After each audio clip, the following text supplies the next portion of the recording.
Hey there, my name is Abby West, and I'm a product manager here at Looker. At Looker, we move pretty quickly, releasing a new version of Looker every 4 weeks. That means there's a lot of new features that come out that you might not have had a chance to play with yet. So we wanted to put together a video to review the last 3 releases, the ones that came out over the course of Q4 last year. Those are Looker release 332, 334, and 336. Those came out in October, November, and December of 2015. And we wanted to cover a few key features in those releases, just in case you happen to miss them. The first feature I want to go over is one that applies to all dashboards that were created through the user interface. That means you made a look and then you saved it to a dashboard as opposed to coding it up in LookML. These dashboards now take advantage of a new feature called newspaper layout.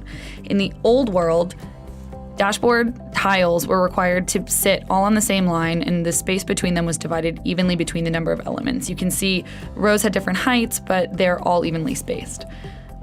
In the new world, you can configure dashboard elements however you'd like.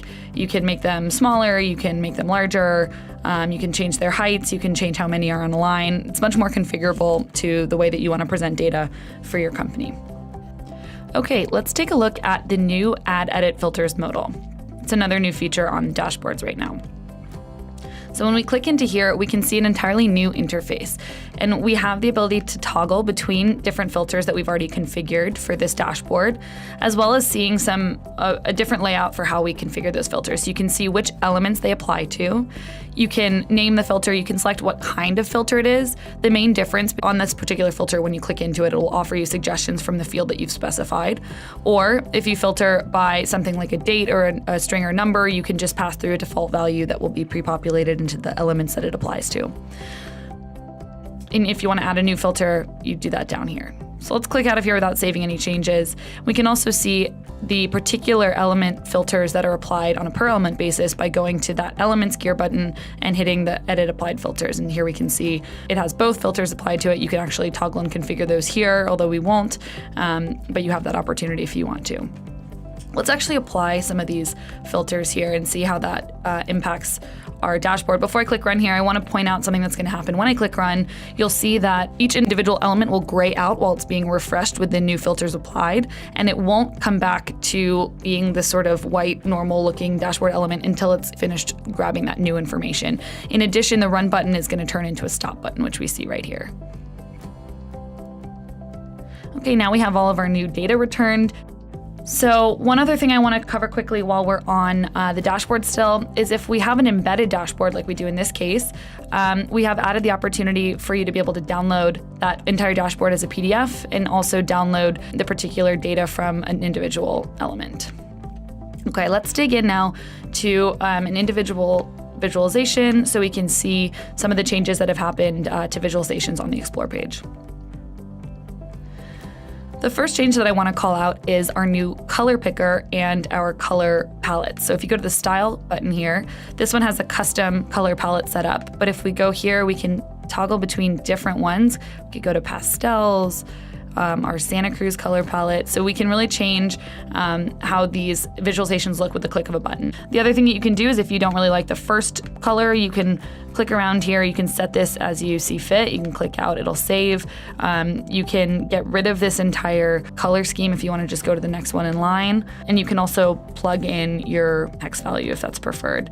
The other thing you can do is switch back to the old way and have hex values in here. You can both copy from here if you want to use the same colors elsewhere, or you can plug in your hex values if that's preferred. One other thing that comes along with changing the color values here is you can set one global color scheme for your entire instance, which is done by your admin in the admin panel right there on the front page. So that's a way to use your company colors or other favorite color palettes uniformly across your instance. Another change that we've made, if we are using, let's go to our x-axis, if we're using ordinal information instead of the automatic time-based information, and we were to make this area smaller, we're going to automatically adjust the number of tick marks we have here on the x-axis for you. So that's going to help you have a really good looking chart no matter what size you make it once you've put it on a dashboard. So you can see those changing as I give it more space. So I want to show you another new type of visualization, which is our new zoomable panel maps. So let's see some of the things we can do here. We can zoom in on our information and check it out at a closer range, you can see I'm getting more, it's easier for me to be able to tell where these lines are starting and ending. These are actually routes for flights, and they're color-coded. You can see my legend over here based on time percentage. So if the flight is 100% on time between 2 points, it's going to show up green.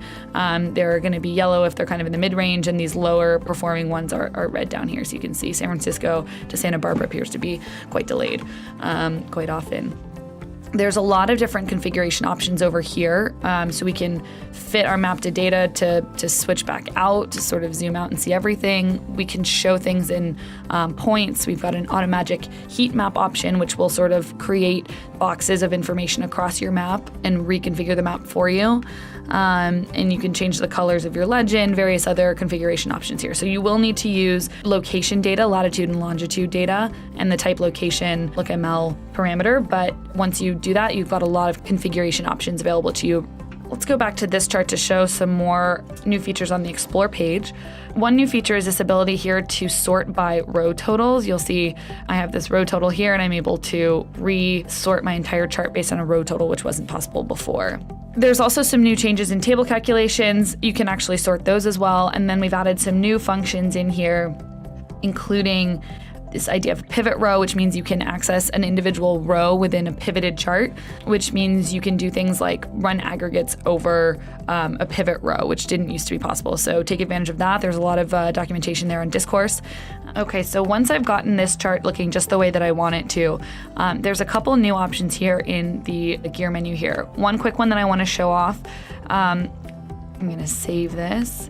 And if I want to make this public, I'm going to turn public access on, save it, and then I'm going to have all these options of ways to publicly share this chart that I've just made. And the one that's new is right here, this embed image.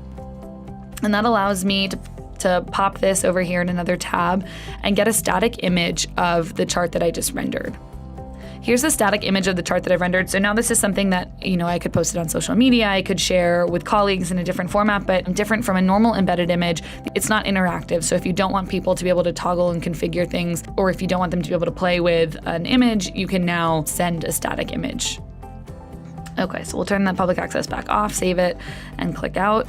And the other change that we have in the gear menu here is our scheduling option. So if I want to schedule this to someone else, we have a whole host of more configurable scheduling options. So instead of just having day, week, month, we have now by minute, we have hourly, which means you can repeat every 4 hours if you want to. You can choose to only run during standard business hours.